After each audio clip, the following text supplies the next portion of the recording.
My brother generously invited us to stay at his home without charging us rent or utilities. As someone who manages finances for a living, I was grateful for the arrangement.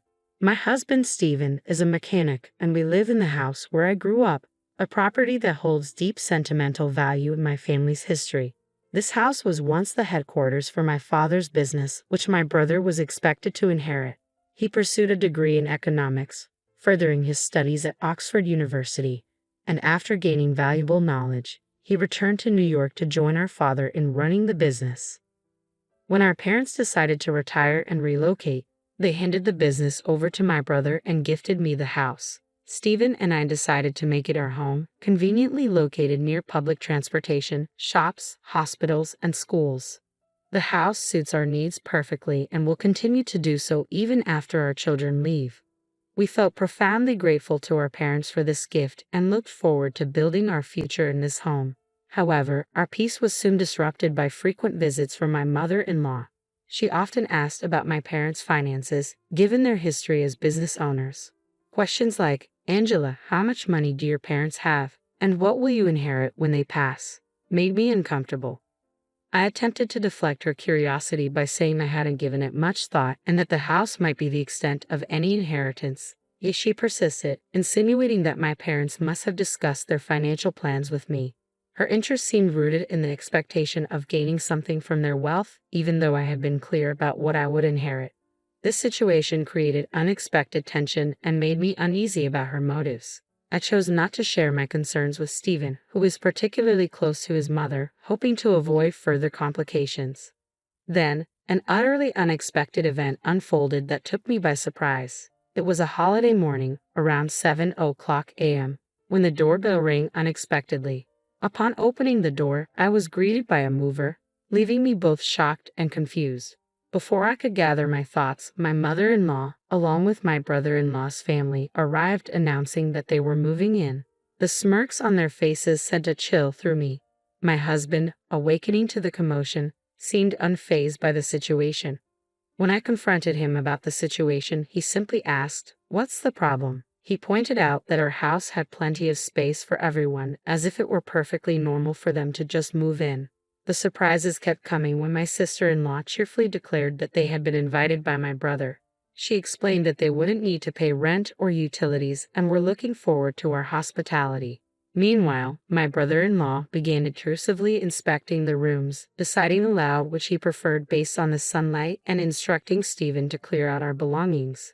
As this surreal scenario unfolded, I felt a sense of vertigo from the shock. This was our home, yet they were behaving as if they owned the place, opening doors and claiming rooms. My mother-in-law and sister-in-law had already been quite overbearing, with my sister-in-law rummaging through my bag without permission on previous occasions. Their audacious behavior continued to encroach on my personal space, and my patience was wearing thin. This was the last straw. Frustrated and determined, I finally stood my ground. "This is my house," I declared. "Why are you acting like you own it? I've had enough. I want everyone to leave." The time had come to reclaim my space and restore peace to our home. Typically, I am composed and not one to raise my voice, but watching them take over the house my parents had entrusted to me pushed me to my limits. That's why I lost my temper and shouted at all three of them. However, the situation escalated unexpectedly when one of them retorted, "How dare you talk to us like that? You're the one who should leave." Shortly after, I felt a sharp sting on my cheek and realized, with disbelief, that I had been slapped.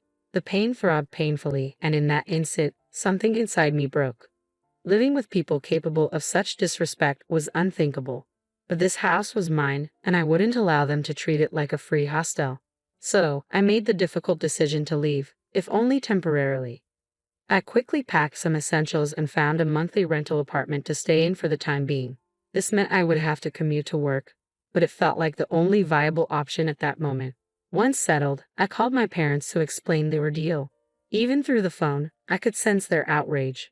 My father, who has always balanced his roles as a strict CEO and a loving father brilliantly, was particularly upset. I hated bringing them into this mess, especially as they were finally enjoying their retirement, but I had no choice. My rightful home was being encroached upon. While I adjusted to life in the rental apartment, I couldn't shake the feeling that my husband and his family were getting too comfortable in my house. Motivated by suggestions from my brother and father, I decided it was time to take further action. A few days later, during a break at work, I checked my phone and saw dozens of missed calls and messages from my husband. I knew exactly why he was trying to reach me. It was time to address the situation head on. But this time, I would be prepared and not alone in my fight to reclaim what was rightfully mine. In response to the untenable situation at home, I took a firm step and contacted the utility companies to disconnect the electricity and water services to the house. Our home was entirely dependent on electricity. Without it, nothing would function. We hadn't installed solar panels yet, so there was no alternative power source. Given the current heat wave, I imagined living without these basic amenities would be quite difficult. This action likely prompted the flurry of calls from my husband, who was probably trying to manage the sudden lack of utilities. Just as I was about to dismiss another call from him, my phone rang again during my break. "Hey, what's going on? There's no power and the water isn't running. Did you cut off the electricity and water?" His voice was tinged with panic. I explained that since the house was mine and I was no longer living there, it didn't make sense to keep paying for utilities I wasn't using. "The house belongs to me," I said firmly. "Now that I'm not there, it wouldn't be sensible to keep the electricity and water running. Keeping these services active would mean I'd have to cover the bills, which doesn't seem fair under the circumstances." When I shared my reasoning, my husband became very upset and demanded that I turn the services back on immediately. However, just because he wanted them reinstated didn't mean I was obliged to comply. I told him that if they wanted the utilities back, they should pay for them themselves. Every time we discussed finances, they insisted that since it was my house, I should bear the costs, but their actions suggested otherwise. I had no intention of renewing the utility contracts or asking them to vacate the house. After making my stance clear, I ended the call as my break was coming to an end. Later, my mother-in-law, sister-in-law, and brother-in-law all reached out with similar requests, complaining about the unbearable heat and the inconvenience caused by the lack of water. They wanted me to reconnect the utilities, but my decision was firm. This was a matter of principle and a step toward asserting my boundaries within my own property. After hearing their complaints, I firmly told them to handle the situation themselves and hung up the phone. I suspected they were just being opportunistic, hoping I would cave so they could continue living comfortably at my expense. However, even after a week, there was no sign of them leaving. Realizing I needed to take more decisive action, I consulted a lawyer from my father's company. I explained the situation and requested that he send a formal notice to my husband, accusing them of trespassing. They had entered and occupied my house without permission, essentially forcing me out and treating it as their own. In the notice, I made it clear that I was seriously considering legal action.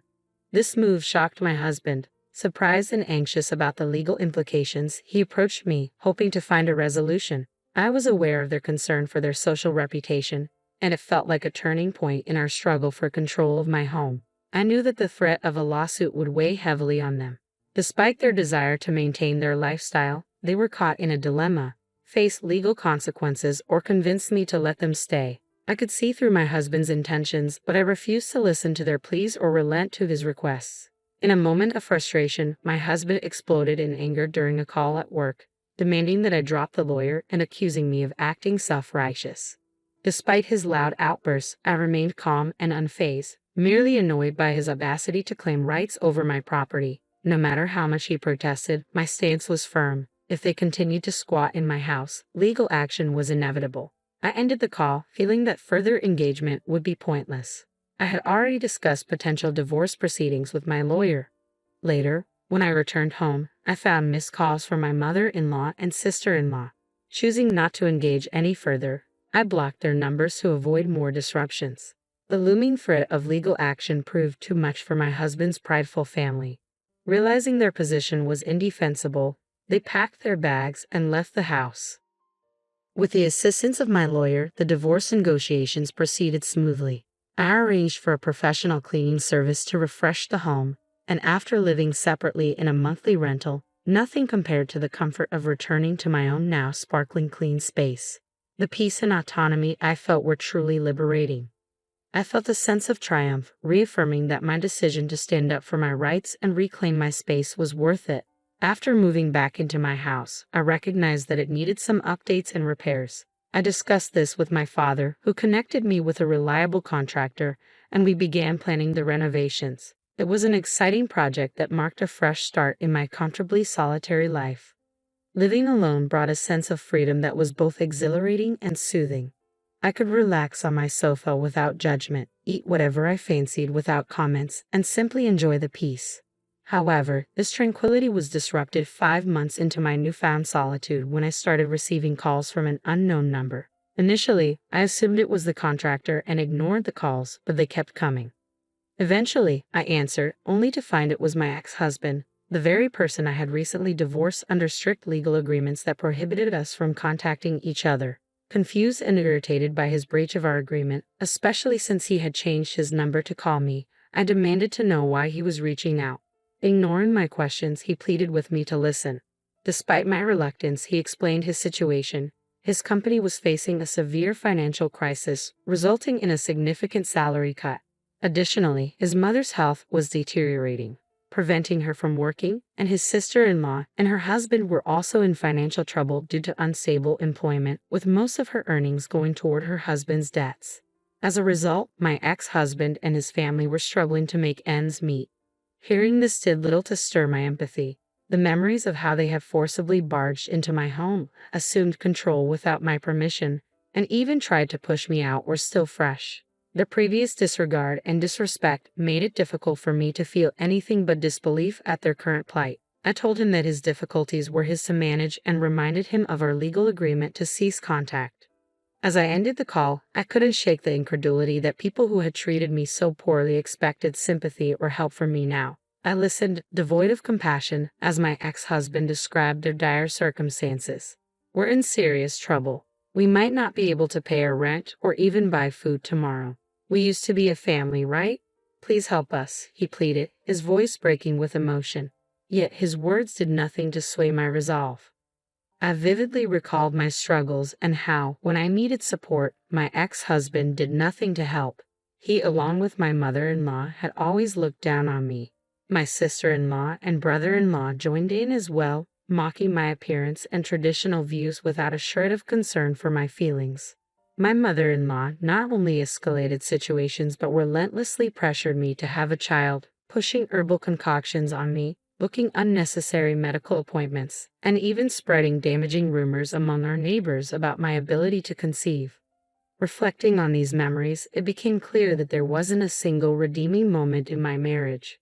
The man who had once been kind and supportive transformed into a mere puppet under his mother's influence after we wed. I remembered a particularly vivid incident when, after returning from an appointment, I learned that my mother-in-law had visited our home, crying to my husband about wanting to befriend me while simultaneously slandering me at every opportunity, both privately and publicly. My sister-in-law and brother-in-law would ridicule me, laughing cruelly at my expense. With such a history, how could I even entertain the idea of helping them now?